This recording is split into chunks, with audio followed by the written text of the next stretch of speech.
अस्सलाम वालेकुम एवरीवन। आज हम शॉर्ट स्टोरी नंबर 4 डिस्कस करेंगे, the zamindar's wife by Qaisra Shahraj.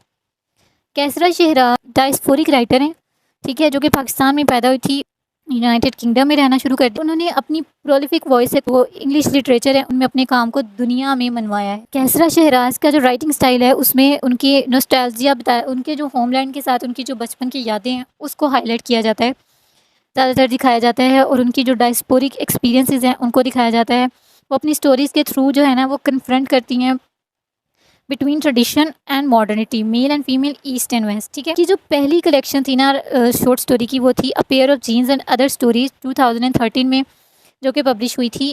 इनकी इन्हीं जो शॉर्ट स्टोरीज़ थी ना, इनकी वजह से इनको बहुत सारे प्राइजेज़ भी मिले थे, और इनकी स्टोरीज़ के टाइटल इतने ज़्यादा इम्पैक्टफुल थे ना कि वेस्टर्न की यूनिवर्सिटीज़ में कुछ तो वो जो है ना स्टोरीज़ वो इनके वेस्टर्न यूनिवर्सिटी की सिलेबस में भी इंक्लूड किए गए थे। Feminist consciousness in her work, striking feature जो है ना इनकी राइटिंग का कैसरा शहराज की, कि ये फेमिनिस्ट पर्सपेक्टिव पे लिखती थी। ठीक है, इन्होंने भी बाकी की जो राइटर्स हैं ख़वातीन के एक्सपीरियंसेस को ही अपने कॉन्टेक्स्ट के थ्रू उन्होंने बताया था। Migration and settlement, racism and ethnic identity, gender roles in both eastern and western society. Qaisra Shahraz की जो राइटिंग है यानी फिक्शन, वो उसमें क्या चीज़ रिफ्लेक्ट होती थी? कल्चरल सेटिंग, यानी जो ख़वातीन हमेशा हर जगह पे एक्सपीरियंसेस कर रही होती हैं, patriarchal pressure, stereotypes and distorted interpretation of religion. ठीक है, major themes in her short stories, इनकी शॉर्ट स्टोरीज़ में सबसे पहले जो चीज़ डिस्कस की जाती थी, idealize image of feminine beauty, injustice faced by women at the hands of their families। ठीक है, the resilience of women in oppressive setting, ठीक है, abusive marriage और unequal treatment, double standards regarding sexual transgressions in men and women, the struggles of Muslim women in Western dealing with identity crisis। ठीक है, ये सारे के सारे themes जो थे ये इनकी राइटिंग में डिस्कस किए जाते थे। ज़मींदार्स वाइफ, जो कि इनकी शॉर्ट स्टोरी है, बहुत ही फेमस शॉर्ट स्टोरी है ये। इसके अंदर इंटरसेक्शन ऑफ ट्रेडिशन, जेंडर और मोरालिटी को जो है ना वो दिखाया गया। ये जो स्टोरी है ये शुरू होती है, एक फेस्टिव एटमॉस्फेयर है, ठीक है, जहाँ पे विलेजर्स जो जो गांव के लोग हैं ना, देहात के लोग हैं, उनको इनवाइट किया गया है ज़मींदार के घर पे, जिसका नाम है सरफराज जहांगीर, और ज़मींदार की बीवी यानी जो चौधरानी है ना, उसका नाम है नूर। सरफराज जहांगीर की बीवी वो कभी भी गाँव वालों के सामने नहीं आई थी, तो वो गाँव वाले इतनी खुश हैं ख़वातीन कि अब हम जो है ना चौधरानी से मिलेंगे जिसका नाम नूर है। सेलिब्रेशन के दौरान ना नूर को पता चलता है कि उसका जो शौहर है उसने देहात के जो लोग हैं उनकी ज़मीन पे बेजा कब्ज़ा किया हुआ है, ठीक है, और उसके डॉक्यूमेंट भी अपने पास रखे हुए हैं।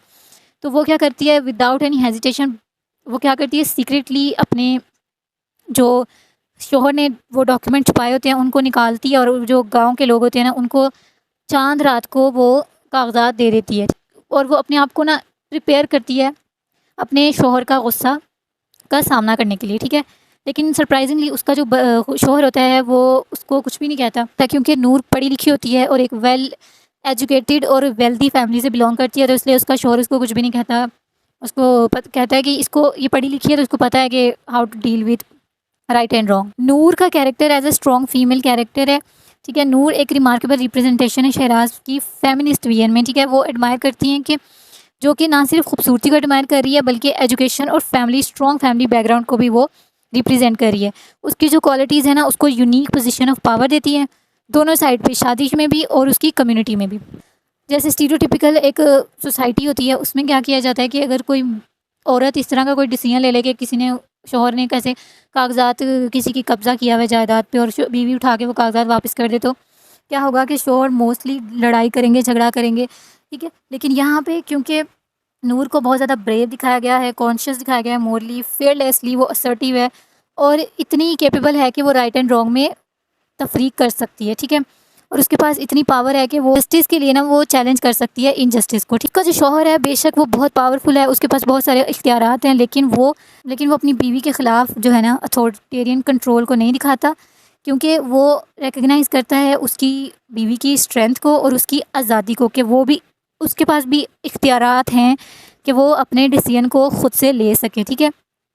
और जिसकी वजह से उनके दरमियान में, उनके रिश्ते के दरमियान में ना बहुत ज़्यादा रिस्पेक्ट है और म्यूचुअल लव भी है, क्योंकि वो एक दूसरे को स्पेस दे रहे हैं और इसी तरह से रिश्ता चलता है। 50-50 होगा तभी रिश्ता चलेगा, ठीक है ना। अब इसमें कंट्रास्ट दिखाया गया है विद अदर रिप्रेजेंटेशन। नूर जो है वो शार्पली कंट्रास्ट करती है दूसरे फीमेल कैरेक्टर्स को, जो कि सिंपल क्वेश्चन में एक वो हाउसवाइफ दिखाई गई, उसके साथ इसका अगर कंपैरिजन किया जाए तो वो बेचारी सी है, उसके पास कोई भी इख्तियार नहीं है, उसका फैमिली बैकग्राउंड स्ट्रॉन्ग नहीं है, उसका हस्बैंड बीमार है, उसके पास जो है वो फाइनेंशियली वो बहुत ज़्यादा डाउन है, ठीक है। उसको हर तरह से जो है ना स्ट्रगल करना पड़ा है, उसका कोई बेटा नहीं है, उसको बेटे के लिए भी स्ट्रगल करना पड़ा है, उसकी 5 बेटियाँ, छठी बार पता नहीं क्या पैदा होता है, ठीक है। तो इस तरह की बहुत सारी उसको सारी चीज़ों के साथ स्ट्रगल करना पड़ा है। लेकिन और जो नूर है वो सोशल कैपिटल दिखाई गई है, खूबसूरत भी है, पढ़ी लिखी है, और उसके पास हर तरह का इख्तियार है कि वो अपनी ज़िंदगी को कंट्रोल कर सके और दूसरों को अपनी अच्छाई के साथ इन्फ्लुएंस कर सके। So it was all about the zamindar's wife. I hope you like the video. Please like, subscribe, comment and share. Thank you so much for watching.